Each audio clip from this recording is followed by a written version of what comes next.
All right. Oh, Go stop ahead. a second. No, we're Oh, good. I picked a card out of those cards, I was showing you the other day. Yeah, yeah. And it was this one. Can you see her? She's got a Uh, drum. yep. Drum medicine. Okay. Yeah, it's drum medicine. And it was about being in the mother's womb and the rhythmic thump of the heartbeat linking you into the world, Oh, wow. and how beautiful and consistent the measure of sound that connected you to your life force and brought your spirit into form. The medicine of the drum is here to steady, ground, and rewire your nervous system Nice. so that you may find balance again. In times of chaos, stress, and disarray, it can be challenging to bring ourselves back to a regulated state. This time in your life is calling for balance as you have been pushing yourself past your capacities in all ways. The medicine of the drum comes forward for you to bring you back to your most natural rhythm. The ancestors step forward to sing a drum song that calls you back to peace and calm. The words of the song are sung in the oldest language of your lineage, and although you might not understand them completely, your blood memory does. This is a deeply healing card for you to choose, and your whole system settles. The best of the drum balances your heart, adrenals, and breath. Regulation is key to your wellness. You are worthy of healing. And when I picked it, it was like, like, what are we doing here? You know what Right. I'm saying? Yeah. What are we trying to help or accomplish or be part of? Yeah. And this is what I got. The affirmation was, I'm brought back to balance by the beat of the drum. My whole system relaxes with every vibrating sound. Nice. That's beautiful. I really like that. Anyway, Definitely appropriate for what we're doing here. that's what I thought. Anyways, I wanted to share, forgot I wanted to share it with you. Yeah, no, that's cool. That's Yeah. cool. I'm just gonna leave that in. I think that is a great start. But to kick off, thank you for being here. Thank you for being my first guest. And I'm gonna just read this little quick bio for the listeners so that they get a feel for who you are. And they can also go to your website, www.marilynedwards.com, to learn more, book more sessions, if possible, with you, if they feel like it. But Marilyn is a modern day medicine woman, a multifaceted professional dedicated to holistic well being, healing, and reawakening our connection to nature.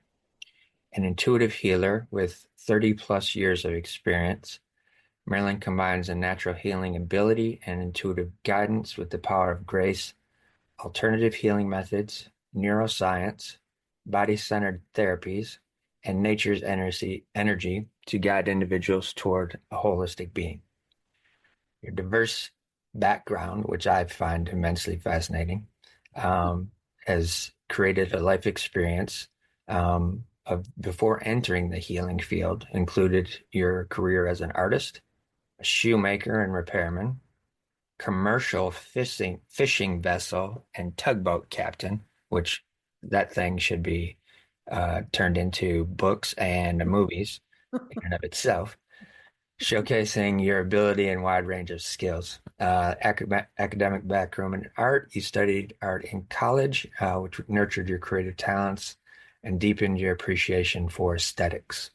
You're a certified practitioner in multiple healing modalities, which include certifications in neuromuscular therapy, Reiki, compassion key, coaching, aromatherapy, and more, which enables you to offer a comprehensive approach to healing. And you're a passionate advocate for authentic living and connection to the earth. You're committed to healing and creating a new paradigm for living on earth where people create and live joyfully, nurture their connection to all life. You do this by assisting others to break free from limiting beliefs, past traumas, to live authentically in harmony with your bodies and nature to feel their true potential. Your unique blend of life experiences and professional expertise make you a compelling guide for those seeking holistic healing and personal transformation. So there it is, everybody. That's Maryland in a nutshell, but there's very, very much more. that come into play. So what I'd like to do is start just off from the beginning.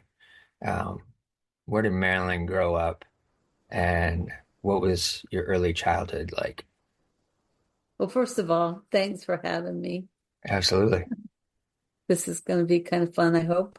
Yeah. And I hope it offers some insight for people too to help their lives. My dad was in the Air Force, so we Okay. moved a lot.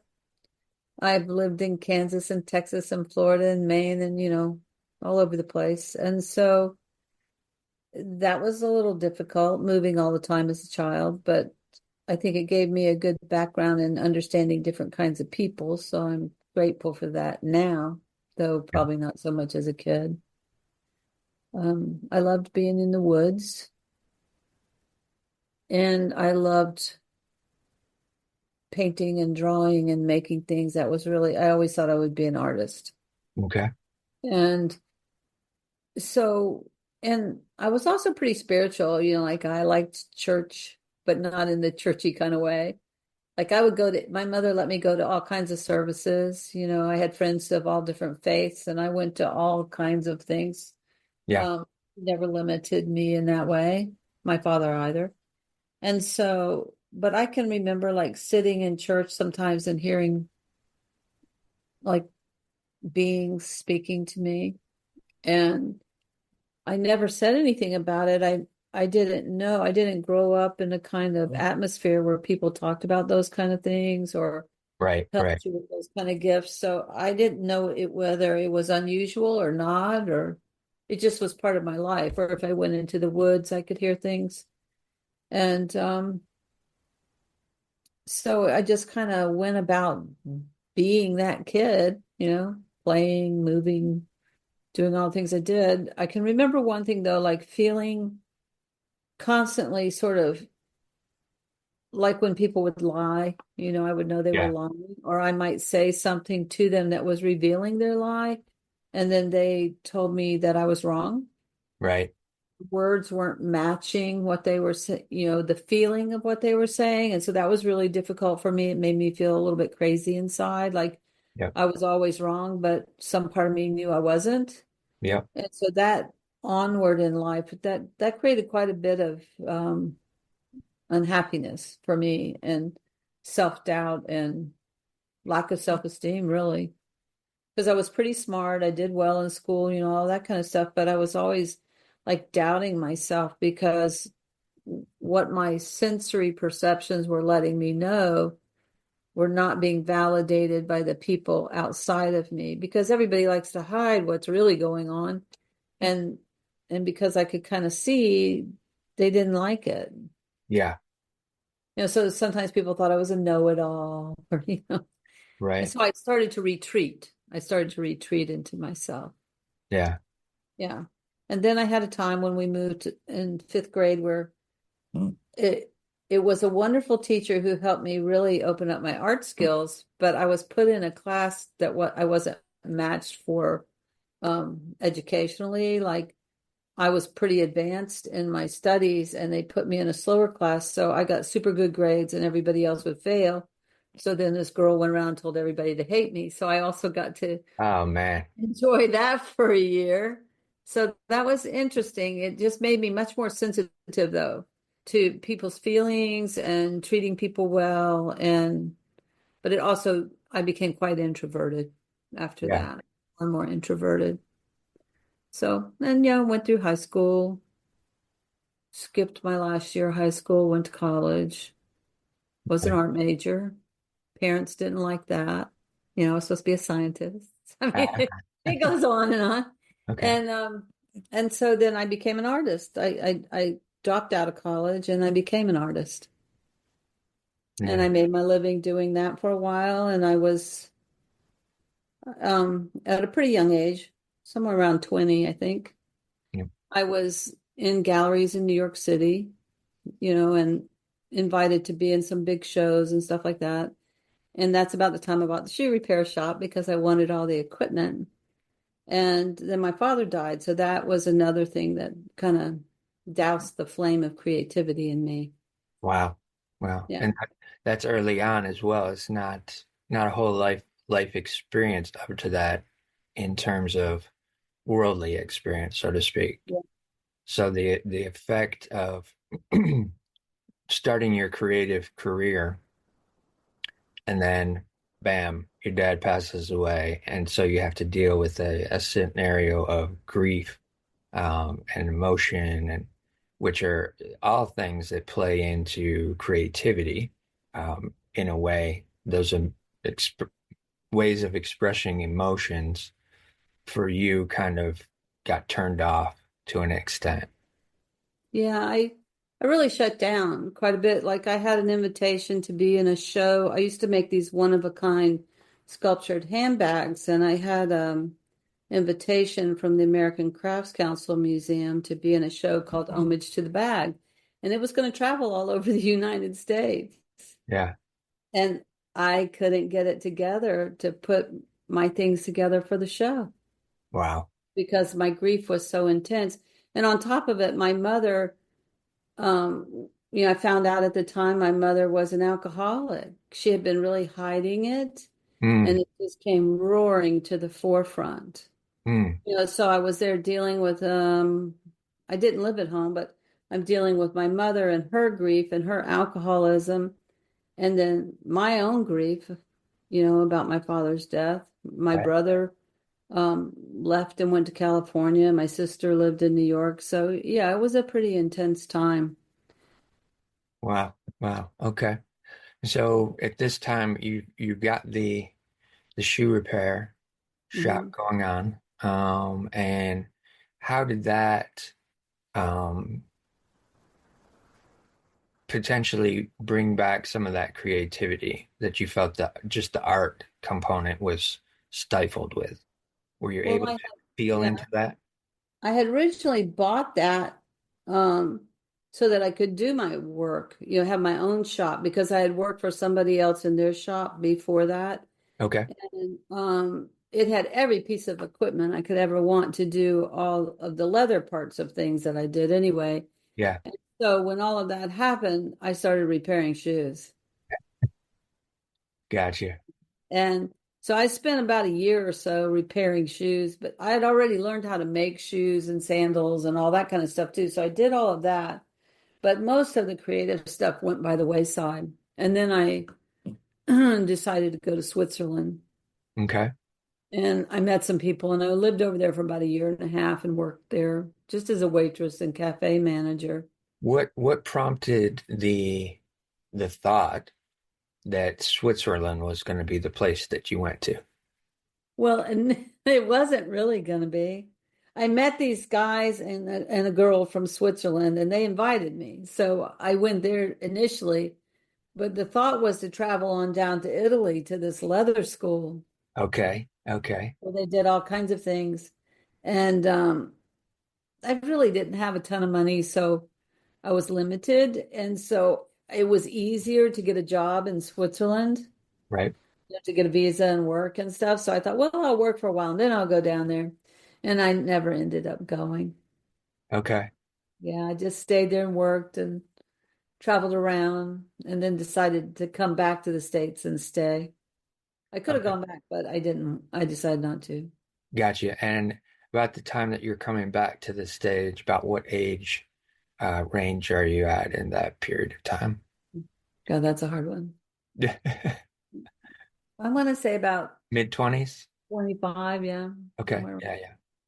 All right. 20. So you get back to the States, and are you still thinking, all right, I'm going to keep doing shoes, or are you starting to think I'm going to venture into some other direction? Well, I met a guy who had been living in Denmark who had opened a leather shop here in town. So I thought, well, I'm going to go back to doing my one of a kind things and try to get that going again. So I started working with that, and I was working part-time or, as a bartender and a cocktail waitress, I think. And I met these people, and we did some shows, like we did the New Orleans Jazz and Heritage Festival and some different things like that. And so I was starting on that, getting that going. And then I met some people who were building shrimp boats. Hmm. Okay. and I had a fear of the ocean. So they were taking one of their new boats out on a maiden voyage, and I said, "Oh, I'll just go try to conquer my fear of the ocean." That's a bold And move. yeah, I never did. 11 years on the water, I never Oh conquered my the fear word. of the ocean. I realized I had a good reason to be afraid of the ocean, in all honesty. So, yeah, but anyway, so I did that, and I went out with them, and then we ended up two state, like in, I don't know, South Carolina, North Carolina, I can't remember now. So And when so you, I decided to quit my job, and I stayed working on the boat. all right, so when you came back from Switzerland, you came back to Florida. Hmm. That became the home base at that point. Yeah, All it's right. always, yeah, it's been. Okay. But I think I liked the working on the boat because it was hard physical work, Hmm. and it was like a meditation for me. Oh wow. Like you're out on the water and you didn't have to communicate with a lot of people. As I said, I had become a lot more introverted. And so you didn't have to communicate with a lot of people. You were around a lot of nature, even though it was hard physical work. And I don't know, I liked being away from everything. Yeah. See, that's probably why I did it. Got you. Okay, because That and the dolphins. right at that point you're on the water most of the time, Yeah, and you're not really surrounded by what's happening in society, um, right. completely with what's going on when you're doing that. Uh, Yeah. and so, did you from that maiden voyage? Did you start working, or did you just decide, okay, I'm just going to become a captain? I worked on a boat for 2 years before I became a captain. Okay. And what all does that type of work entail? It's backbreaking work. But, but again, this is why I find it so It fascinating. requires being very tough. Yeah, this portion of your life is what just fascinates the heck out of me because you as a female, you you don't traditionally think of anybody working on a ship other than men. Yeah. But you as a female stepped into this to potentially overcome some fear, realize that you like the work. It was a meditative experience for you in the form of the process of what you're doing. But again, you're a female, and there probably wasn't any other females on that boat, right? Well, my friend's husband owned the boat, so she was on there and she had Okay. worked on boats. What I'd say back then is mostly if a woman was on a boat, she cooked and cleaned and maybe helped on the deck a little, but she didn't, you know, do full-time deckhand work like I ended up doing. Okay. And I guess it was back, because there's several books out now by women who have captained boats and stuff, but I was before all of that. Okay. Um, but like, like the Perfect Storm Yeah. book and that woman who captained, this was long before the Perfect Storm. Gotcha. So, and I think there's a woman shrimp boat captain in Texas or something that finally wrote a book. But anyway, when I started running boats, yeah, after I'd been on the boats for a while. One thing is for me, the other thing I thought I'd mention is I got physically really strong. Okay. And for me, that helped me Yeah. have more confidence in going out into the world. So I think there's something to be said about being really strong in your body Hmm. and knowing that you can do things Right. instead of being helpless. Yeah. And so I learned how to do a lot of things and I got really strong. And for some reason, that boosted my self-esteem in a way. Yeah. Um, it helped me and it gave me a lot of the tenacity that I have now because you went through some hellacious experiences. And if you didn't stay present and focused, you could Yeah. be done. Yeah. Yeah. Exactly.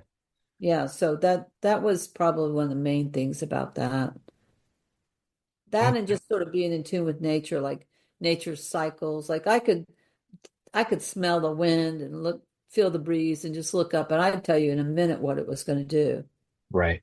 In the areas that I worked in, the weather would say something and I'd go, no, it's going to do this. Right. Right. It's different. You get really in tune with the earth. Right. So even with so the way I'm seeing the storyline is the intuitive information that you had as a child, which I think a lot of creatives probably have, and I know personally I relate to that as well because I had things that I was experiencing intuitively, and I was being told that something different, and so that was always something that I had to deal with personally. Even was it was like nothing made sense because I was being told something was different from what I felt and thought that it was. Right. Um, so with being on that shrimp boat and working and getting that strength, that helped you kind of move past some of that feeling of um, not being heard or not being seen and feeling more in tune with your body, which when you have some physical strength about you, that gives you a bit more courage to be able to just do stuff because you feel capable at Right. that point in time. So that's an interesting line of connectivity up to that point that I'm seeing, and I believe that's what I'm hearing coming from you as well. Yeah, no, it's really true. I think people overlook how valuable that can be. Yeah, Like especially nowadays, I'd say because I see, younger people, a lot of them don't know how to do anything physical. I'm not saying they're not smart. I'm just saying they don't know how to take care of themselves. right. And I think there's a certain type of value in being able to do a few things without having to run to whomever. Yeah, yeah, Just to, simple things, just basic things. There's something about that, plus being physically strong enough to lift 50 pounds or whatever if you need to. yeah, It exactly. really is useful. And it changes at least it changed something inside of me.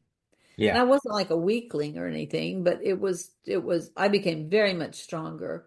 Like I could lift steamboat ratchets when I ran tugboats. You had to hook barges up to tugboats with these steamboat ratchets, and they weighed almost 100, they weighed 100 pounds. And at the time I weighed 115 pounds. right. So I was lifting, routinely 100 pounds over my head and putting it up on the barge. And everybody thought when overheard them talking about me in a restaurant one time when the guy first hired me that there was no way I could do the job because I wouldn't be able to lift the steamboat ratchet. I remember. Somebody, Yeah. somebody denying your abilities again. So I walked over to the table and introduced myself. I wouldn't have had the courage to do that before I had run all the other boats. Right, right, And exactly. so there was something about facing adversity all the time too, because no one thought I could do it. Yeah, I mean, people did some really underhanded things to me. They would unhook my gear. I mean, seriously, there were some really underhanded things done because one, they didn't want me there, yep, and two, they didn't think I could do it in the first place. And then when they saw that I could do it, that made them mad. And then there were some people that really thought it was cool and helped me out. right. Beginning, those were few and far between. So you got a lot of rejection. Like Yeah, I can remember I would just be quiet as a church mouse, and I'd go on the radio and there were two people that would talk to me, and that you communicate back and forth out there by radio with everyone. And so if I went on a radio channel where all these guys were talking, no one would talk on that channel for 3 days. oh my word. Yeah. So there was a lot of rejection that I had to deal with, Yeah, and and that a lot of keep going in the face of that. Yeah. yeah, and that's a statement to resiliency that I think plays into a lot of storylines for people. The fact that there's this inner desire to kind of go further when we're faced with those types of things. And not everybody can, not everybody is able to in those moments. Yeah. Um, but for your storyline, that's showing that resiliency um, early. I mean, it's huge in your storyline because the resiliency of being a woman in basically a man's world, just for the simple fact of the need to be strong, need to be physical, need to be um, a little bit fearless, even though you were doing it to conquer the fear. You have to have a little bit of fearlessness in order to do that, and to be surrounded by that male dominated situation, basically, just because of its industry itself. Which it's fascinating to me because um, it's so much of a heroine story. That female, it's like this superwoman type theme to an extent. Well, like looking back on it now, like I have a belief, I guess, and this is my own belief, Yeah. um, that some of us have had many lifetimes. Like, how can I state it? Like when you divide things sort of masculine and feminine. For me, right now, the world is extremely masculine, and I don't mean that in a bad way. It's just it's the masculine that's been sort of disconnected from the feminine. It's just all mind and go, go, go and achieve, achieve, achieve, and all these kind of things. So I think we need to bring it back into balance, and I think that's happening. But I think that some of us have soul histories of being more on the other side of that and really sort of being mistreated or undervalued for many, many lifetimes. Yeah. So, and I think that I was one of those people. And for me, this was the thing that needed to heal, like whole second chakra, lower Dantian issues. Mhm. And so part of what I think I gained by doing that, which it seems sort of outlandish when you think about what I do now, was I faced the demon. Mm. What I perceived in my own mind to be the demon, Right. all this masculinity and all this lack of belief in me and all of this stuff. The Right. only problem is like when I did it, I turned into a man.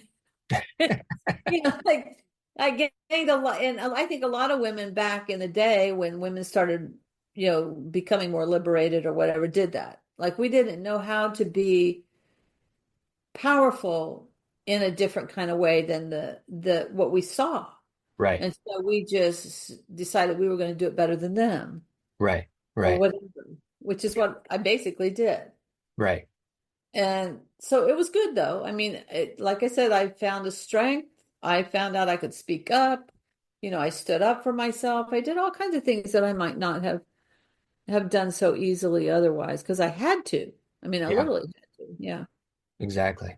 Exactly. And just to give a little bit of context for the listeners, that belief system in the past life scenario, a lot of people don't always subscribe to that just because they feel um, that there's only one life and this is all you get, kind of a Yeah. thing. But one of the things that I've learned over my own healing journey is that that does play into effect, and you can look at it from different perspectives.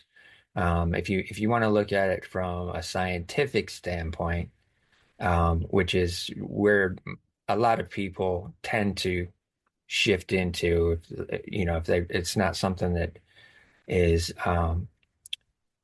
understandable to them, they may shift into science to see if it makes any sense.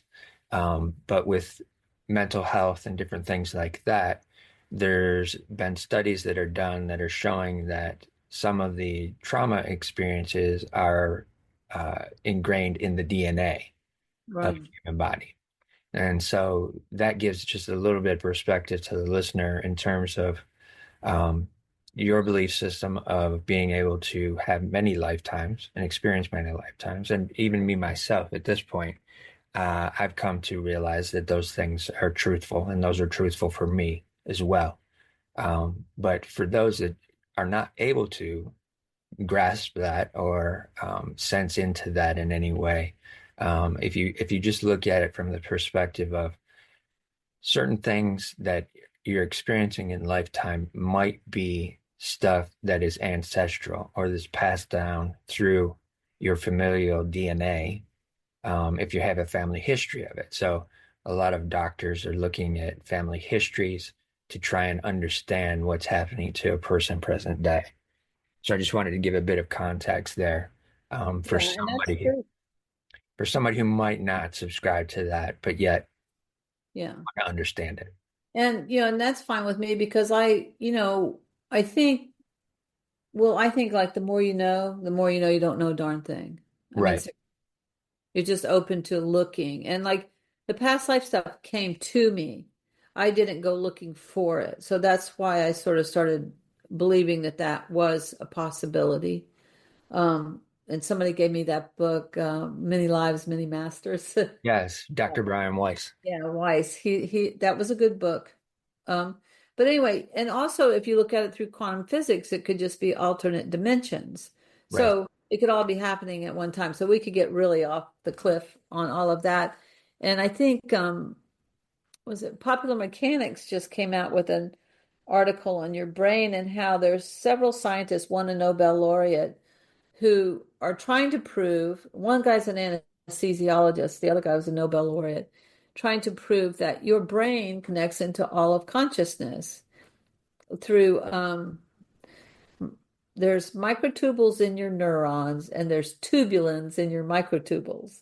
And they think that's how, so they're trying to actually pin down the actual physical part of us that connects into the sort of all that is.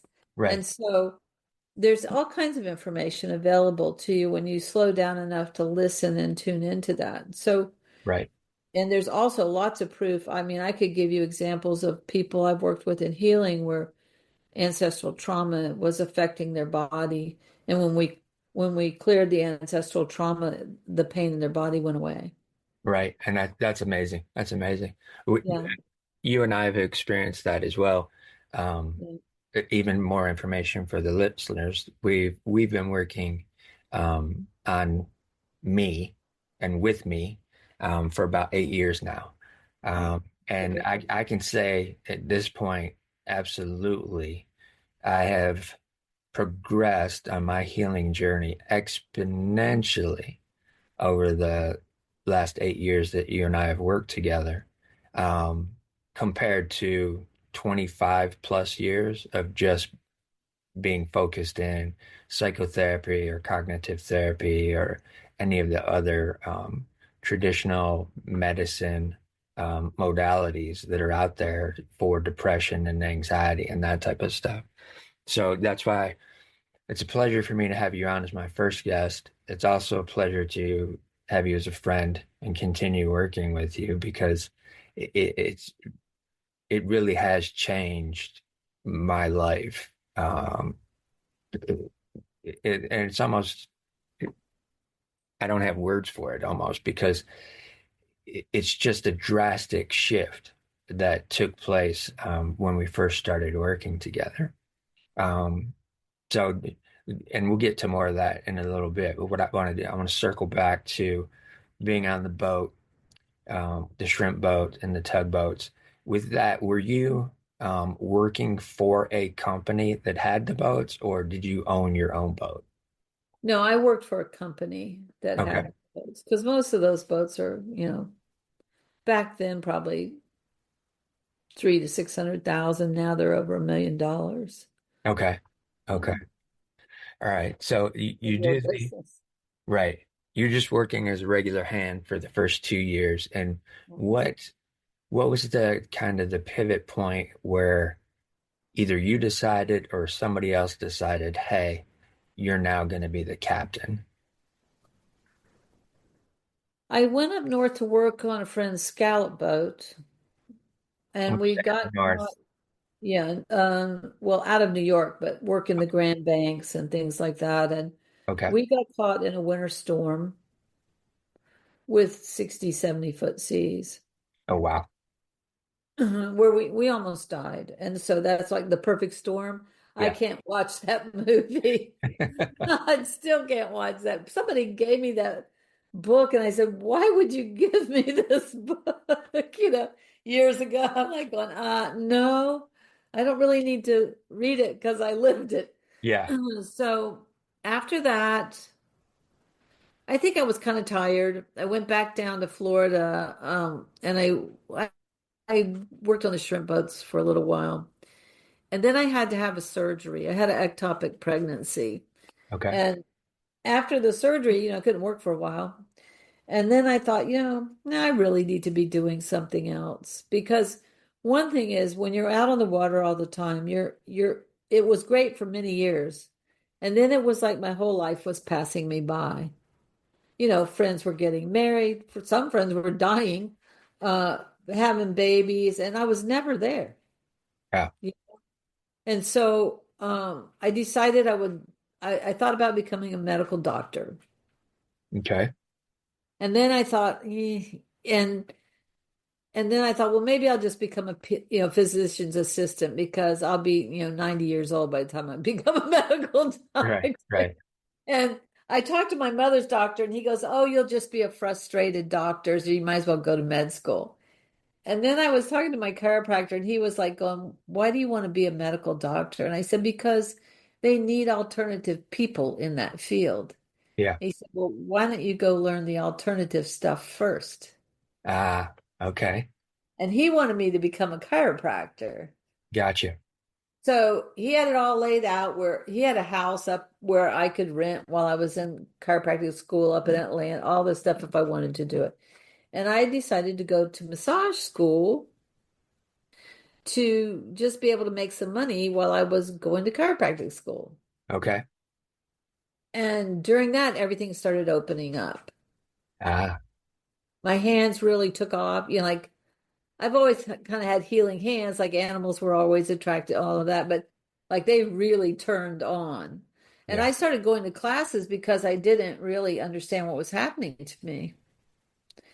And I was introduced to a kind of work called One Brain that helped you to work with how your brain and body store emotion and release it and all of that. And I took that very seriously, became certified in that. And as I did that, my life just started changing Hmm. and all kinds of things started opening up. Like I was always intuitive, but I became super psychic. Okay. All this stuff happened. And so one thing after another. And then when I finally, when I got out of school, I decided I don't really want to go to chiropractic school. I like spending time with people. I don't want to do the rack 'em crack 'em thing. And back then there weren't a lot of people doing um, like network chiropractic or applied kinesiology or the slower kind of things that people do that aren't just regular chiropractic. Right. And it's changed a lot since then. So I just decided to have a massage practice, which was mostly postural reintegration and healing work with the neuromuscular therapy. Like I never had just a massage practice. I always worked on people who were in pain Okay. or who were messed up. And so sometimes they weren't healing. Right. Right. That drove the journey on into, well, what keeps you from healing? Okay. And it was pretty obvious to me the emotional stuff and the tension stored, in their emotional and mental bodies, but also in their nervous system was what was preventing it. So I went on to learn different types of techniques, to help deal with that. Right. And it Right. kind of blossomed from there. Okay. And from there, did you end up finishing chiropractic school and then either working for somebody or starting your own thing? I never went to chiropractic school. I decided not to, and I Okay. opened my own massage practice. Gotcha. Okay. All Yeah. right. So again, you're doing that entrepreneurial scenario um, where you did with the cobbler and the shoe repair uh, business. Yeah. Um, And the artist thing. I mean, I made my living doing the artwork before that. yeah, yeah, I was in someone else's studio, but it was like percentage. We were paid by percentage. I wasn't paid a salary. right, What sold is how, so it was like, I don't know what I don't know how I would say that, but anyway, it was like working for yourself. You just didn't own the building. right, right. Okay, so you kind of had studio space. Yeah, so you paid him a certain percentage for having the studio space and all of that, and then you used it, but you were still basically on your own. Right. You know, Yeah, yeah, exactly, exactly. yeah. Well, even to that point, if you're in New York City at that time and you're making art and you're making a living Mhm. doing it, that in and of itself is profound because the art industry in New York City is cutthroat. No, I was in Florida. Oh, you were in Florida. The Okay. way I ended up in New York in the gallery was the lady sent out letters all over the United States soliciting people's work. Ah, It was okay. open, it was Julie's Artisans Gallery on Madison Avenue. And she closed down a few years ago, so she was in business for a long, long time. Right, And so you sent in slides and a bio and all of that, right. and she accepted my work. And then I went to New York City to meet her, Okay. feeling like a country bumpkin, really. I mean, Yeah, seriously. sure. To her penthouse with white carpet and white sofas and white everything. I'm like going, what am I doing here? And she Right. took my work. And she Okay. was the nicest person. She was super nice, very Yeah. sweet lady. And so that's how I ended up with my work up there. And then that's how the American Crafts which if you're a crafts person, Uh-huh. I wasn't doing fine arts, even though I had some training in that. But if you're a crafts person, at the time, the American Crafts Council Museum was like the big hoo-ha for crafts people. Right. And it's in New York City. Right. And they were invited me to be in homage to the bag that was going to travel all over the United States. And I was invited to be in a couple of books, all this stuff. But that all fell apart when my father died because I couldn't meet the commitment. Right. Right. Okay. Okay. All right. So then we're back into the starting the massage therapy, starting working with that. Your intuition's opening up even more so. Yeah. You're realizing that you have more gifts than just the intuition. You're saying that you have the ability to start helping people heal and actually being a hands-on healer, um, which is is it's in and of itself, it's something that's fantastic from my perspective. Especially when again, I have the comparison of looking at traditional medicine, which is basically I knew for most of my life, and then finding the healing arts and the healing modalities that are not necessarily associated with traditional medicine. They're kind of like an alternative to that. But from my perspective, if they were to be integrated even more so as companions, I think we'd see a huge shift in the healing of the world in and of itself, because we would be a little bit more focused on actually healing than just maintaining, Right. getting a person to just being maintaining their sickness, their illness, their aches, their pains. We get to a place of actually moving beyond that and getting them to healing, and which would change the whole dynamic. But with that, you're experiencing these shifts and that type of stuff. And are you thinking, okay, I may need to do more than just the massage component at that point in time, or what's the thought process in that? Oh yeah, I mean the thing that came to me was like one just trying to understand like the energy work because the energy just started pouring out of my hands. And my friends or people I was working on like, what are you doing? Right, right. I'm like going, I'm not doing anything. It's just happening, it just started opening up. And so that's so I took the Reiki classes, but I could already do it, you Yeah. know what I'm saying? But then it helped me understand it better. And so that would happen. And then, I took the one brain stuff, which really helped me understand the emotional component Okay. and the ancestral component and all of that. And this is years ago. I mean, this is long before you hear all about this stuff now, but this was before it was mainstream. And I kind of had to fight again, thinking Yeah. people are going to think I'm crazy. Yeah. And, it's interesting because when you think that, then that's what you get in your office. You get these people who think you're nuts. Yep. Yeah. Exactly. And so then I worked on that. Like, okay, what part of me thinks that if I do this, people are going to think I'm nuts when I know it works and can help them. And then as I cleared that fear, then people who wanted to work started to come in. Yeah. And I got all of these VPs of a bank here in town. Like, it was like crazy because I asked Spirit, I said, I want to work with people where my work will have a trickle down effect. Yeah. Yeah. So then all those showed up and all kinds, but and the whole time I'm working on myself. Yeah, I'm continually working to recognize and heal patterns of behavior I'm seeing in myself. Yeah. And I want to say this while we're talking about this because there's a lot of people who become very enamored of like what I'll call alternative gifts, Sure. ability to heal, psychic awareness, clairvoyance, clairaudience, all this kind of stuff, right? Right. And so they go take all these classes to try to learn this stuff. Yeah. And so, for example, I did not do that. Okay. I was very focused on healing my life, healing my heart, bringing myself more to love in every way that I could. All right. And as I did that, the gifts opened up more and more and more. And Mm. they were really true, clear gifts. They weren't screwed up. Like I always tell people, like psychics, you can take someone, and I said some because of their trauma, not because they're terrible people, but because if they have unhealed trauma, because a lot of times trauma will make you psychic.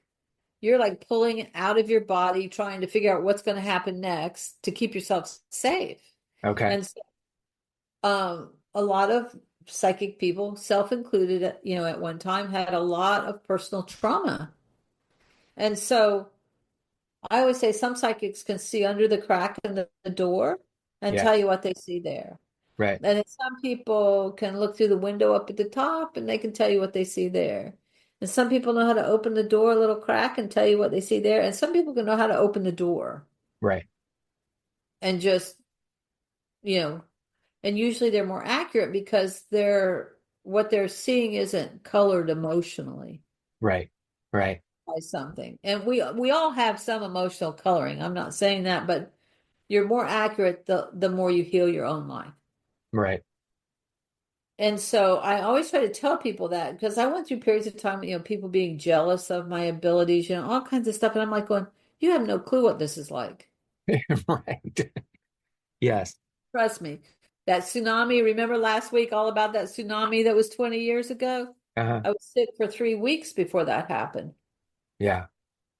Yeah. because I could feel I was very busy, so I didn't know what it was, but I could feel something coming. I said something really bad is coming. I can feel I couldn't eat for Yeah. 3 weeks. So, it's not all that in a bag of chips. Right. And I think most definitely. And I think too, that's something that the listeners can see from a different point of view as well, if they look at it, is that just because somebody is in that position of being able to heal or doing healing work, whether they're a doctor, they're a psychiatrist, they're a psychologist, whatever, or there's somebody like yourself who's doing the alternative stuff a lot, but incorporating some of the scientific elements into it. They, it's a perceived notion that there's nothing ever wrong with them or nothing ever bad Oh, happens. yeah. But yet the alternative point of that is that you just experience things way more intensely than Yeah. what some of the others do. And then, I mean, you have doctors that, have alcohol problems. You have some doctors that end up getting hooked on medications because of pain of some of the injuries that may occur on the job and long hours and stuff like that. You have psychiatrists who have to go see a psychiatrist because they're listening to everybody's problems all day long and trying to help them, but yet, that has to that energy that gets built up in them taking all that information in, that needs to go somewhere. Right. So they've got to go out and try to get that moved through and work through that and understand themselves even of having to deal with that. It harkens me back to the very first psychologist that I worked with. And I only worked with him probably a couple of months. Um, and I was getting to the point where I was feeling comfortable enough to start opening up about different things. And when I started doing that, he himself had depression, and he was starting to experience a phase within himself that he knew, okay, I'm gonna have to pivot here. I'm not gonna be able to help you any further because I've got to take care of myself a little bit. And then he directed me to the psychiatrist that I worked with, and I worked with here for over 25 years, Dr. Stipik. And she was wonderful, very wonderful, because the thing about her that I appreciated most was the fact that she was willing to allow me to look outside of everything that she provided, Yeah. um, because I was always curious about, well, what if this can help, or what if this could help? What are your thoughts on this? And sometimes she would just flat out tell me, I don't understand what you're talking about or what that modality is, but I'm open to, you doing that, and we can come back and discuss it and talk about it, and it'll be a learning experience for me. But she was very open to allowing me to do those things, which helped me to continue on my own path. Um, but getting back to you're experiencing all of these things that are coming in, intensely feeling them and opening up and healing within yourself, and it's starting to allow you to be able to even look at more potential modalities or things that you would want to start working with, or how you could better help other people. Because at that point, you're asking, can you just allow my work to be a trickle down effect to Right. where if you've got these VIPs and these VPs coming in, that are seeking help from you, that can trickle down to the people that they know, or trickle out, even ripple effect, so to speak. Yeah. And so that was kind of nice. And that continued for a while. And then I also remember that my body started getting really stiff. And I would go to my chiropractor and she'd go, like, what's wrong with you, Marilyn? Like, you're usually so easy to adjust. And I said, I don't know. And I started having a lot of people show up in my practice who had been abused as children. Okay. And so I just didn't know what was happening. And I finally, what did I do? Oh, yeah, I remember now. I went to a cafe and I sat down. I remember sitting down and all this stuff. And then the next thing I know, there's like a muffin and a coffee and all this stuff coming to me. Only I don't remember from the time I walked in the door until the coffee and the muffin showed up. Okay. So, I was having like these blackouts or whatever. Hmm. And I thought, well, but I was also well enough along my path that I knew that was screwed up. You know what I'm saying? I'm like going, Right, right. okay, I don't know what I'm getting into here, but this is big and this is big trouble. I knew I needed to get help. And I think perhaps I had done enough healing, got myself strong enough to face this part really. And so it started bubbling up. And I would have like for like 6 months, I had like this coughing. And anyway, I flew my friend from Arizona to see me, and um, and oh, by the way, folks, I did not have a lot of money to do this with. Just FYI. This was scraping together all the time what I needed to get this done. So, because I know what it's like to be, you know, shackled by some of these things, and you're not like super rich a lot of times. Right. So, Right. um, I want people to know but it somehow would happen. Right. And she got to stay at a friend of mine's beach house, so she didn't have to pay to stay, and we did the sessions over there, and she did hypnotherapy, but she never led the witness. Okay. So I did 3 days of intensive hypnotherapy. And basically what I saw was some sexual abuse by my father when I was like 3, 4 years Mm. old. Oh, And he wow. was drinking. So it wasn't like he was a pedophile, but he was drunk. And so, because my father used to drink pretty heavily when I was young. And then the craziest thing was I would go home and I had two dogs. One was a male, one was a female. And Bert was the male, and he never did, you know how male dogs will sometimes hunch a female. He never did any of that stuff. Okay. And when I got home, because one of the things I'd seen was an oral thing. So, and I'd always had TMJ, and I'd always had tonsillitis and all kinds of Mm. stuff as a kid. It was really interesting that all that was part of the scene. But he started humping my female dog in the head Oh, wow. over and over and over and over again. And he was like, I could telepath to that dog. He was like the most, I could just say it in my head and he'd go do it. Okay. So we were very connected. So I knew that, or I felt anyway, that that was Spirit's way of telling me that what I had seen was true. Right. Okay. Because he was just showing it to me right in front of my face. And it really saved my sanity because I didn't want, I can remember being hypnotized and going, well, my head wants to say this because I couldn't touch the feeling of it. It was way too dangerous. Yeah. But I had to be honest and Yeah. say what was actually coming. And so that was about all I could handle of that once I saw it and recognized it. And it took about a year for the rest of it to come up. And I ended up on the side of the road thrown up Oh, and wow. I called my friend to come pick me up and drive my car. Mm. And so it took all that time for that to come out of my body. Wow. And I didn't have any real support from family. I won't go into all that, but there was Sure. very little support. My brother didn't disbelieve me, Okay. but other people did. And Gotcha. so, but there was no real support. So it was a really difficult time. And I would go sometimes into feeling like wake up feeling like I was 5 years old and terrified to go out into my own living room. Yeah. Yeah, there was some really, I think one reason I can help people is I really have been to some incredibly dark spaces inside myself, really Yeah. scary spaces, and come through it.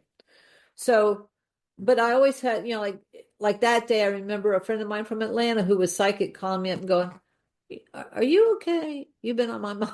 And I'm going, "No, I can't even walk out into my own living room." Right. So she had me come up there. She had healers at odor sessions. She took me around and gifted me all these. So the healing came as long as I was open to receiving, somehow finding the way, one way or another, help would come. Yes. And so, but I really, sometimes I would like crawl myself out of that hole and I would feel like I'd have like hanging on to the edge of the hole with my fingertips and I'd feel like somebody came along and stomped on my hands and I fell back down into it. And it was a dark hole. Yeah. And then one day I went to see my friend, and I've told you this, but that's Hmm. the time I went to see my friend for a session. She did this biofeedback device, and she looked at me. She said, Marilyn, have you ever considered the fact that you're addicted to pain? Oh, And when wow. she said that, I can remember I wanted to kill her. Right. I was trying to do everything. You know how you feel like you're just trying everything and nothing's really getting you there. Yeah. And, but something clicked in my brain, and I said, she's right. like some part of me, whether it's through my ancestors and all the grief and the sadness and the stuff that's happened to them in their lifetimes, because there's been a lot of that in my family lineage, Yeah. whatever it was, I was like addicted to pain. Mm. Like, and you actually do get physically addicted to pain. You get addicted to the biochemistry of it. So Yeah. I I really went to work on that. And that's when I started really kind of breaking out of that part of that. And as I did that, my gifts increased further. You know, at the time I could put my hand on you and I would see a past life and you would see it too. Right. Often, not always, but often. Yeah. Or, those kind of things. And then it became where I could put my hand on you and I'd see a timeline going by, like multiple faces and maybe ancestor, maybe lifetimes. It doesn't matter to me, but multiple scenarios where this pattern of behavior was in place. Yeah. 100, you Yeah. know? And then for a while it was like I was taking, I don't know, like circuit boards. Like I was taking a circuit board out and putting another circuit board in. That's what it felt like for a long time. And then this sort of crystalline energy came and things started to shift. Because up until that time, and I think people might, if they've ever tried meditating or whatever, they have a sense of like kind of going out of their body, like they're kind of seeing visions and seeing all this stuff. Right. That's how it was. And then all of a sudden started to become an inward journey, a really inward journey. And Okay. during all this time that all this was going on too, I actually quieted my mind. Like I actually spent 6 and 7 hours a day meditating to be able to walk out of the house. Yeah. And Yeah. during that period of time, I went through like all these levels of consciousness where certain things were true. But when you kind of move to the next level, this wasn't so true. Yeah. Like, like first grade, 1 + 1 is 2, and then, you get on up into trigonometry. So as I moved up, and then there was finally a place where the only thing that was left was just like what I call love, agape love, that peace that passeth understanding place where there is no thing. Right. And when my mind let go and everything burst into that, Yeah. my whole life changed. Mm. And it Wow. doesn't, you can't fall back, but once you kind of anchor that awareness, really anchor that knowing inside of you, and you can get there, even if you might be temporarily pushed off course, Yeah. then that is a real plus. Yeah. Yeah. So, so all of that's going on. All these things are happening, and then the inside stuff starts happening, and it's like a whole universe inside of you, as well as this universe that's outside of you. Yeah.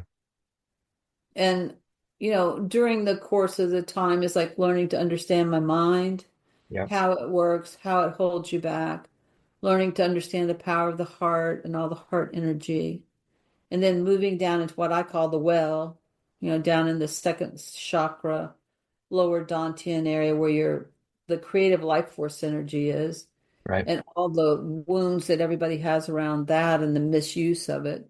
Mm-hmm. So moving into all of that. And that has been, a long journey in and of itself. Yeah. Yeah.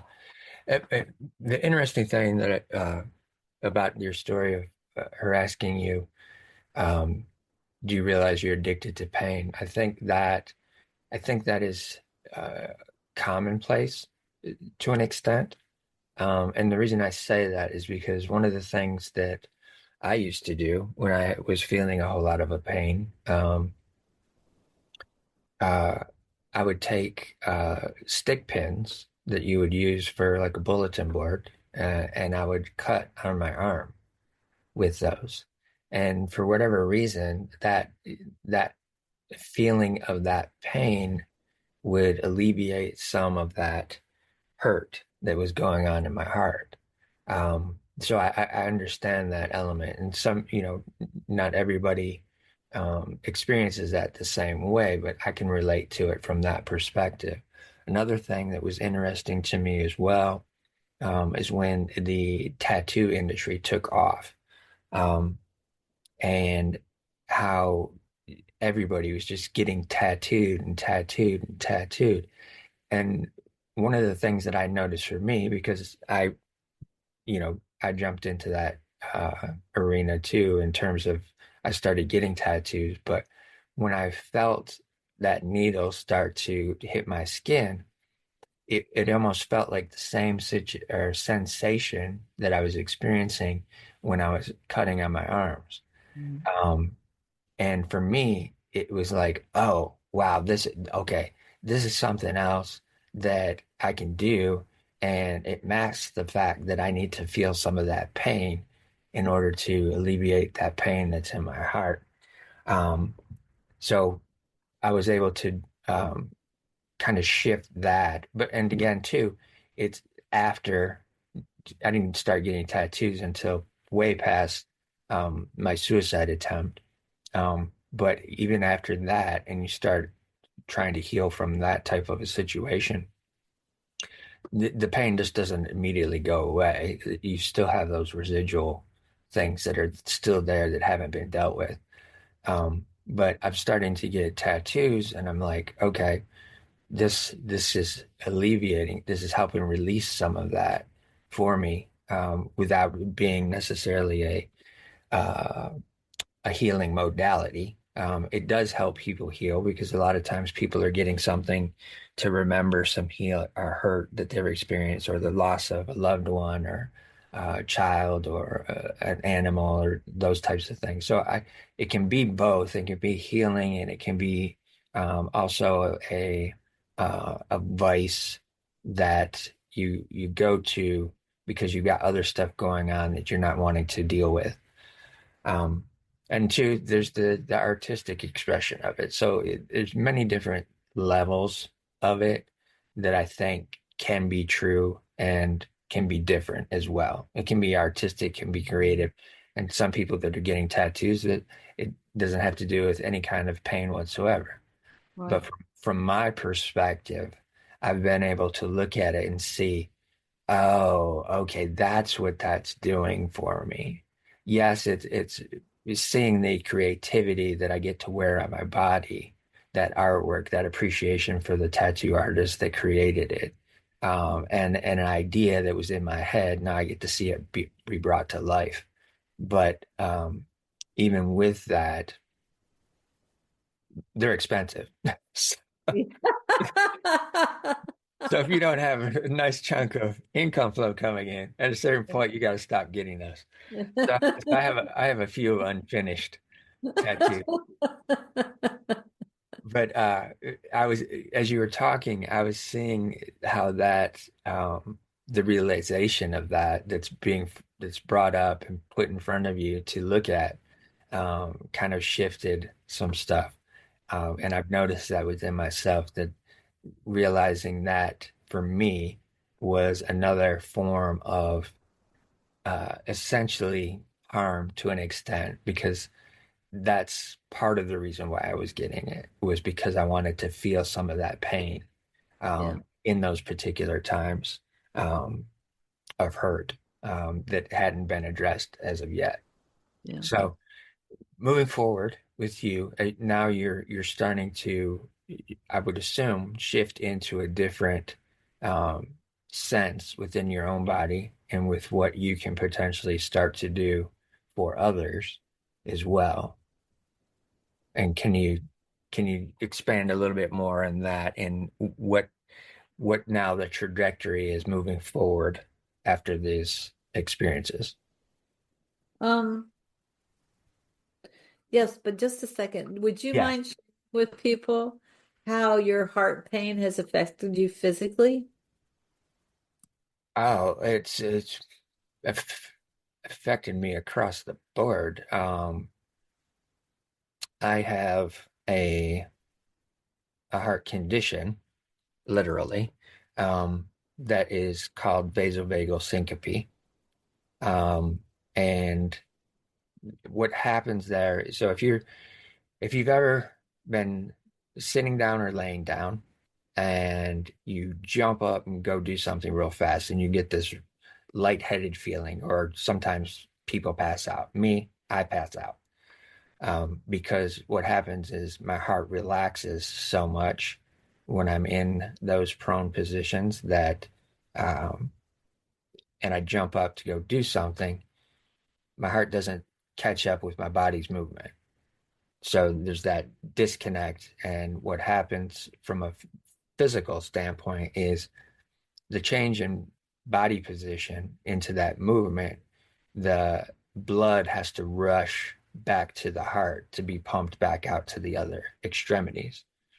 So that creates that shift where it's a blood pressure level change. And for me, it causes me to pass out. And that has, I still have that, but a lot of times too, the change that I believe you're talking about in terms of what the pain affected my heart and how working on that has allowed me to release some of that pain with the work that we have done, but it has also to open up my heart to being able to express more, being able to be more open to understanding different things. Um, even in my creative journey, it's allowed me to shift into potentially this work of being an artist lifestyle coach and um, being able to give perspective to somebody who may be struggling in the art world or the art industry or any creative field. Um, Giving my perspective of the things that I've dealt with as a creative, as a working artist over the years. Because similarly, we have a same experience in terms of going to college. I tried to go to college for art and graphic design, and then ended up dropping out as well, and just dove straight into an art career. I started doing fashion immediately Yeah. because that was my heart's joy at that point in time. Um, but yeah, the healing journey and of the hurt that has been in my heart.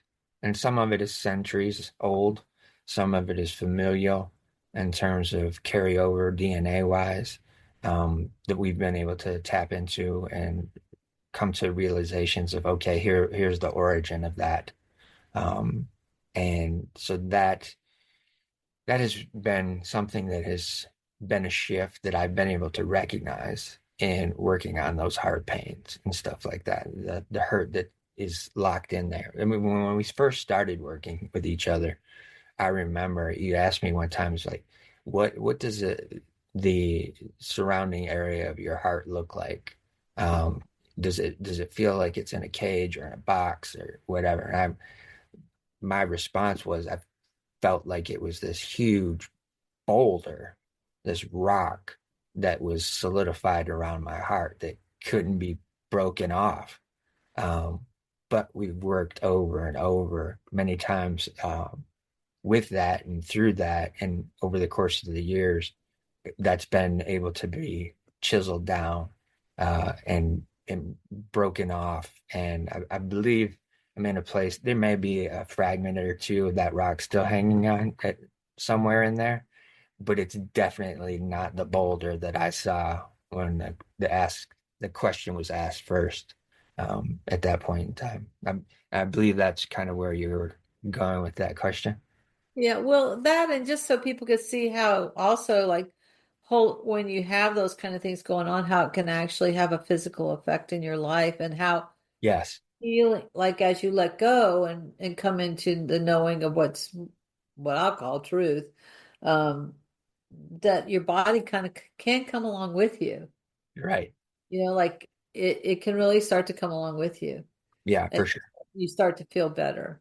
Yeah, And so but that's kind of what I wanted people to be able to see is how much carrying all of that can really affect you. And letting go of it can can change everything. yeah, for sure. This might be a good place just for should I was going to tell about the guy who had the history of family in the concentration camps. Yeah, absolutely. That'd be a Yeah, good story. he had a lot of back pain and it would never go away. And then one day he showed up and all of a sudden all these people. I had about 5 or 6 years, I guess, where people who had crossed over kept, were dead, kept showing up. And usually it was somebody that had some unfinished business, was someone who, a family member who had died. I didn't ever do this work. I never advertised it. I never tried to call it in. It just happened during the healing session. So he had all these people filling up the room. And I said to him, I said, like, all these people are coming in the room. And he said, and I started describing them. And he said, those are some of my family that died in the concentration camps. I guess because his parents had tattoos. They were survivors of the concentration camp. And he Okay. said, yes, they must have had pictures of these family members because he recognized when I started telling him. All right. And I said, and they're here. And I said, they want to tell you what their life streams were. Oh, wow. It's like they couldn't really rest peacefully until someone knew they had a dream. Mm, Like, I guess it needed to matter to someone, yeah. or they wanted to pass this down to their ancestors, their hopes and dreams. Right. And so one by one, they would tell me, like, I remember one guy was a violinist, and I can't remember the others, but I particularly remember him. And they would tell me what they did and what their hopes had been. And, they had all died. And then when we got done, his back pain was gone. Wow. And then the priest I used to help, he Yep. had pain. It's like chronic pain that you chase all over the body is a really good indication that you're dealing with something like this.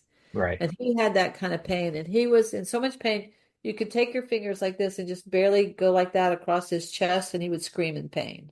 Oh, wow. He was a retired priest from Ireland.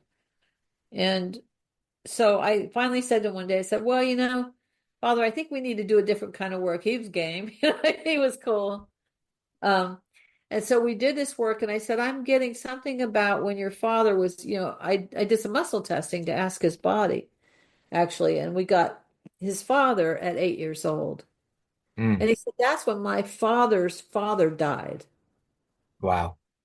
And he said, and his mother had 10 children on a farm in Ireland, and she had to keep going, keep the farm running, and keep the 10 kids going Wow. without it. Wow.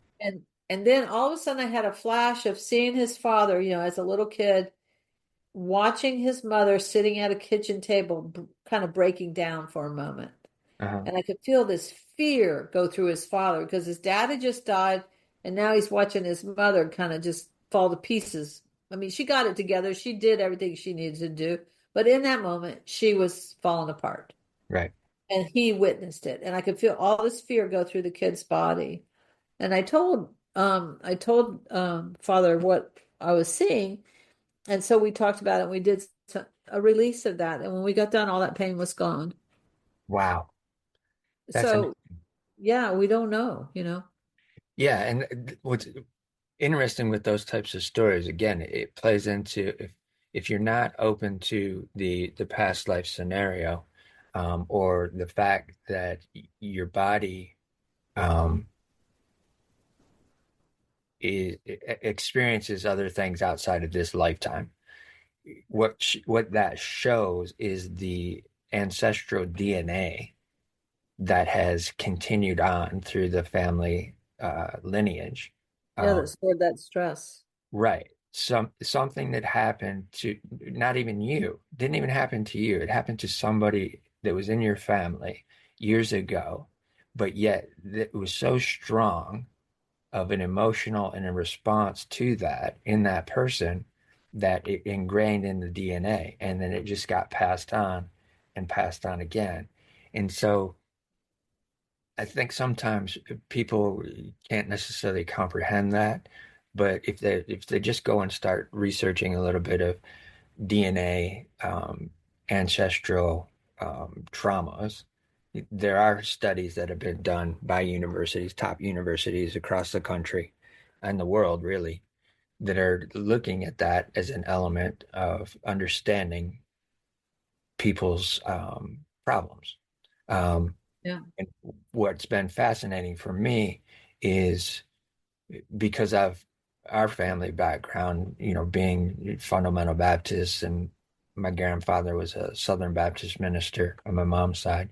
Um, but when you start thinking about past lives and stuff like that, it's all forbidden because they believe you're here only once. That's it. This is this lifetime. When you die, then you go on to heaven, and that's it. Done and over with. But my intuitive knowing is that my soul is, yes, eternal, which they speak about. Yes, my soul is eternal, and it never stops in terms of trying to grow or trying to evolve. So the component of coming back into a new life or transitioning into a new life is not necessarily what they would consider quote unquote reincarnation, because you're not exactly physically the same look, that type of thing. Your soul is always the same, but you may take on different appearances coming into the next life, or taking on different scenarios of where you need to learn lessons within the next life, and so on and so forth. But that I just wanted to point that out again to the audience, that as much as they may not understand the work that you do from the perspective that you do it in, there are correlations that are based in scientific study that they can look at and understand a little bit more of what you're actually talking about, in terms of that. Yeah, and if they and that's one of the reasons I got interested in neuroscience and doing all the research in PubMed and Yeah, all the yeah, things I also do, right, is so that I could bridge that with people and try to give them as much as is possible. And every day more comes out a right, scientific explanation of why I'm doing what I'm doing or what is possible. right, And like reading that article the other day about the tubulins and the microtubules and how your brain can connect to all the consciousness everywhere, and they're catching some guff about their, but it's the science is starting to prove it. It's just like Bruce Lipton, the biology of belief. He yeah, taught at Stanford. When he first started saying genes shut on and off based on your environment, it's just like you could have the gene of, like father could have the gene of the stress of his dad being fearful when, that getting stored in the genetics, but maybe it doesn't turn on until he has a lot of stress himself. right, And then the biochemistry in his body from the stress turns that gene on, and then all of a sudden it starts expressing. And they're now saying something like 80% of what's happening is based on environment. Like you're not just locked in because you have a cancer gene. It's your stress and your lifestyle and everything that turns that gene on. right. So I think I know there's a YouTube video of a talk that Bruce Lipton did on that, the biology of belief. And I mean, he's just one person. There's Vessel Vanderkolk. He talks about, his book is The Body Keeps the Score. And these are all things people were coming out with back probably in the 90s, but they never really took off until really the last 10 years, the neuroscience and the body and everything. And this is stuff, being a body worker, that I was aware of all the time. My body workers know this stuff, Yeah. And years ago, there was a research in Miami. They did a whole bunch of research on massage and the benefits of massage and all this. And what they found is like there's certain chemical structures, I can't remember the name now, that line up a certain way in your cells. And when Hmm. you do massage, you break them up. Well, I've worked on people's bellies before and have them come up swinging off the table. Right. Like, you know, Yeah. and I, whoa, and I said, you want to tell me about that? And we would, I'd let them calm down. And then the guy said, my father used to punch me in the gut when I was little, trying to, Mm, uh, mm, all of that is stored there until you start to move it away, because people guard, you see people guard, they guard you watch people, sometimes they walk and their shoulders and their neck is really stiff, like it doesn't move, or they guard different parts of their body. And so when you start breaking that up, all sometimes these memories can come bubbling up, these things that you've kind of stored over there. yeah. So it helps to look at each cell like it's got its own little brain in a way, Right. you Right. know and people aren't aware of this. They don't know anything about their bodies. We're not taught any of this. And it's pretty common knowledge now for people who are in this kind of field, Sure. but it's still not common knowledge for people who don't have a reason to be touching it all the time. You know Yeah, what I yeah, exactly. mean? But that the DNA thing is fascinating. But they can think of it like this. Sometimes you're in a family, and the family's musical, right? Yeah, Like the musical gifts just keep getting passed down, or they're things like that. yeah, What also gets passed down is the trauma. I mean, I have seen people who have suicide running in their family. right. Yes, yes, It's like for generations, people have committed suicide. It's crazy. yeah, And so it's not just like musical gifts or mathematical gifts or things like that. It's all these different kind of things are getting passed down, but yeah, you can change them. That's right. the other thing. People go, well, how do I change that? But you can change your DNA. That's one thing. Bruce Lipton, epigenetics. That's one Yep, thing he found out, yeah, and now it's pretty common knowledge.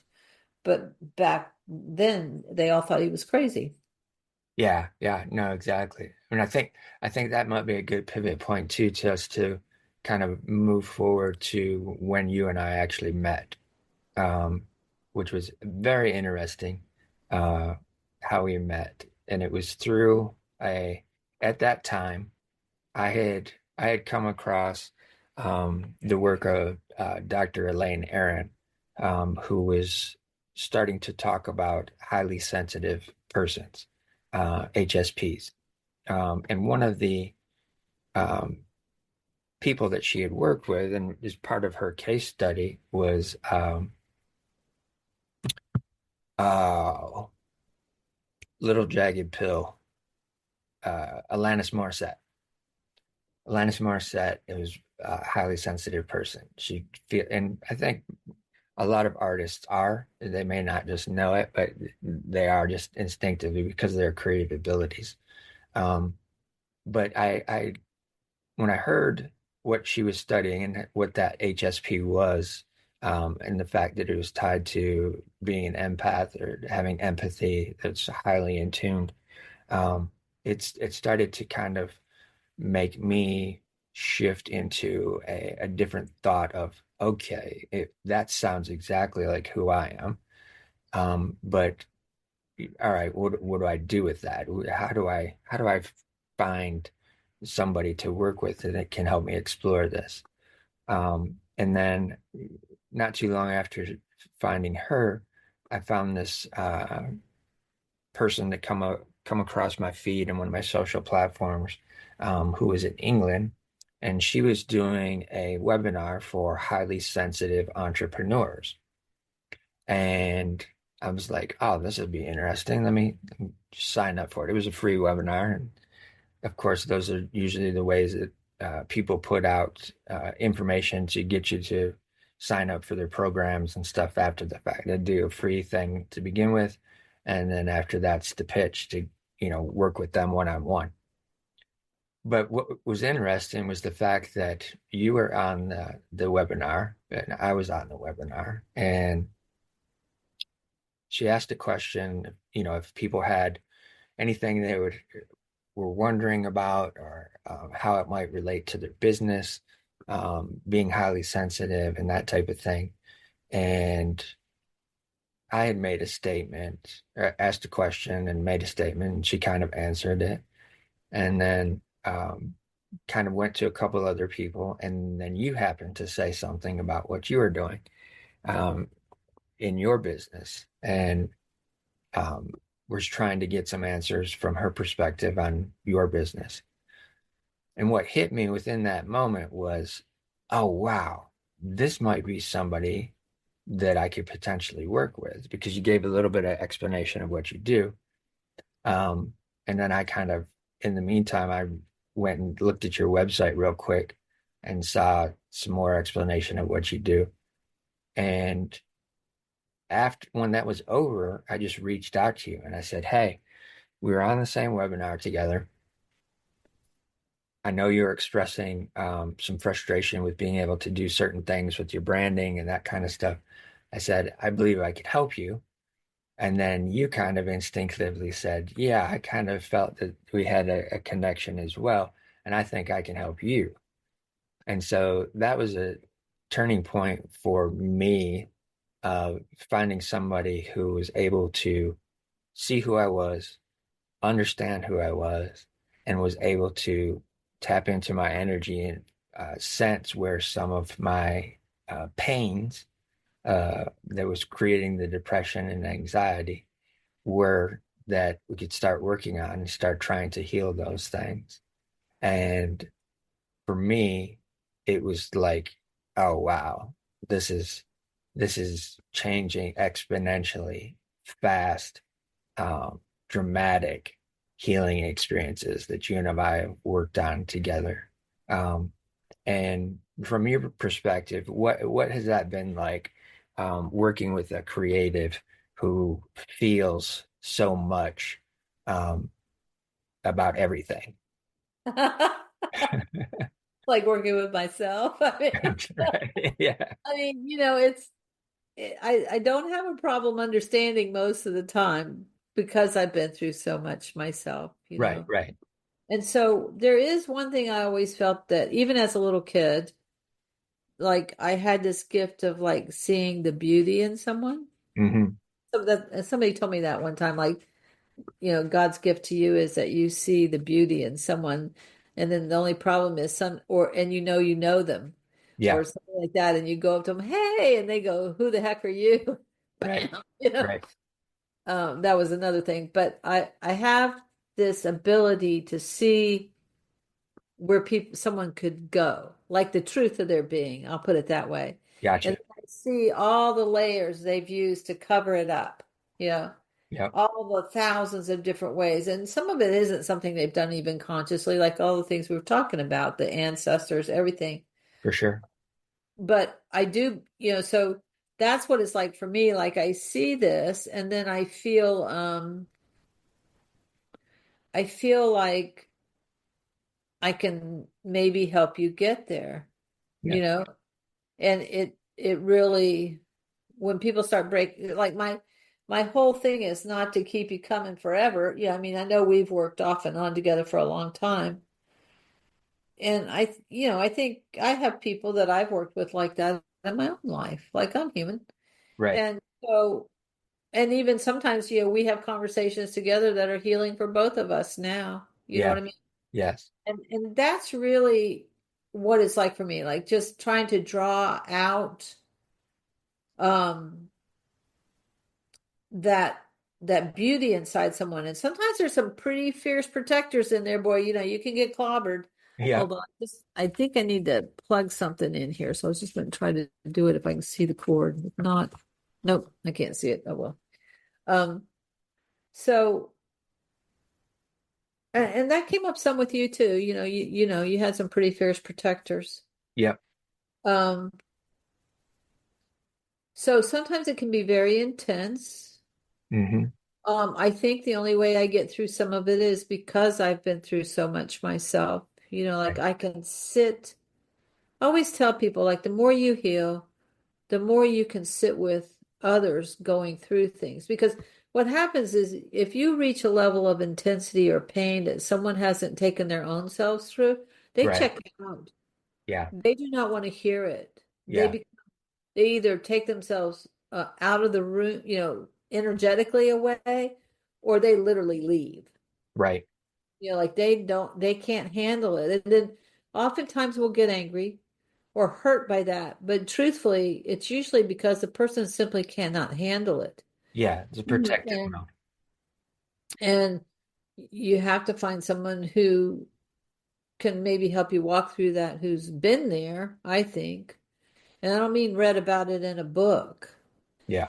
And I think one thing about doing healing work versus going to school to be a therapist and doing all of that stuff, because I work very differently from a therapist. And I have a lot of friends who are therapists and they do good work. It's Right. not that all of these things have their place, Correct. but I'm about loving you. You know, Yeah. I'm about seeing your beauty and loving you. I'm not about being a psychologist and stepping back and kind of throwing things out at you and let you tangle with yourself and then see you next week. And, Right. like I think I have a little more warmth in my process. Yes. And not that there are some therapists that are very warm. I don't mean that, but I'm more personal and I don't want to even apologize for that. And they sometimes a lot of people I've seen trained in therapy, they believe that you should not be that. And I think that has its merits too in certain cases. Sure, To sure. stand back and not, but that's not my role. My role is to be like kind of your cheerleader in a Yeah, way yeah, yeah. and to be loving support because a lot of people that I see don't have that. Right. Not deep, meaningful, loving support. Yeah, And I can't be there all the time, obviously. There's only one of me, but I try to be very present when I'm with the person. And I think about them, if I think about something I think will help you, I'll just send it off to you. yeah, And so some people I interact more deeply with, some people like this, but I'm I'm always trying to help you move that creativity up, yes, express and but find how your soul wants to do it. Because, for example, with you, yeah, you kept wanting to go back to how you used to do it. And yep, I kept saying, that's not what I'm getting. And then I finally, what I did, I went and looked at your chart, and then you had Jerry look at your chart, and she told you the same thing that I was telling you is that you're not doing that in this lifetime, dude. It's got to be spiritual. right, right, exactly. And I guess then you got to find a way to bring all of these gifts to your more spiritual side. And and I think you're doing it now, which is just makes my heart really happy. Right. Thank you for But that. Yeah, watching you blossom into that has been like so cool. And but that's what it feels like. It feels like you're taking like the little kid inside, that's just been squished. yeah, It hasn't been supported. It hasn't been loved enough. It just needs, and oftentimes you're hating on that kid yourself. right. Yeah, Like you're not even liking it because it's just a pain in the ass and it's always causing you problem and blowing up your life because it wants something that you're trying to go do this other thing. yeah, It's gonna keep blowing things up until you embrace it. right, right, And so that's kind of what it's like. And then watching the creativity blossom is like just so cool. right. Okay. Nice. Hummingbird outside right now. Oh, awesome. Awesome. I love Enjoy. the hummingbird. Yep. So Oh, to me, dance. that's what it's like. Nice. Nice. I appreciate that. And Yeah. to give a little bit of context there when she was talking about the chart and Jerry. Jerry is my astrologer and she's 94 years old this year. She's a third generation astrologer, has been doing it um, for I don't know how many years now, quite a few, 50, 40-ish, 50-ish years. And she does everything mathematically. She doesn't use a computer whatsoever to translate a birth chart, and it's all based off of the time you were born, the location you were born. So everything is longitudinal and am I saying it right? Longitudinal, latitudinal Yeah.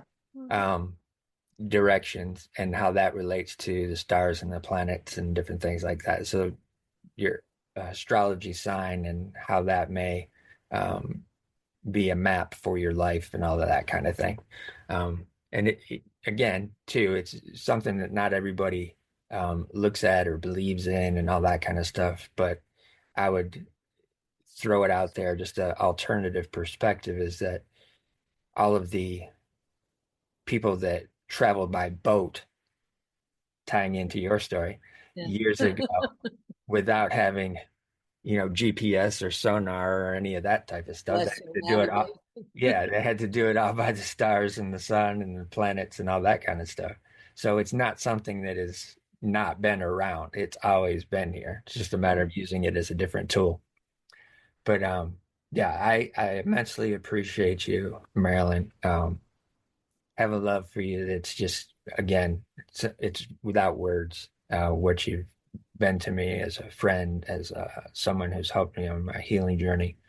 And I thank you immensely for being a part of this first episode on the Artist Recovery.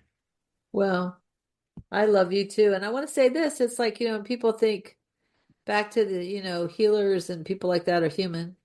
Yeah. Okay. Yeah. Um, I, I think I always talk to you about, I can't remember the monk's name, but he said the more conscious you become, the more you feel, but the less it affects you. Yes. But it doesn't mean you don't feel it. Right. And Exactly. there's times when everybody goes down for the count. Yeah. And so just this past fall, I had one of those. Yeah. I remember what you said. Yeah. He was like, what was it you said? Oh God, if she's going down, what's Yeah. next? Exactly.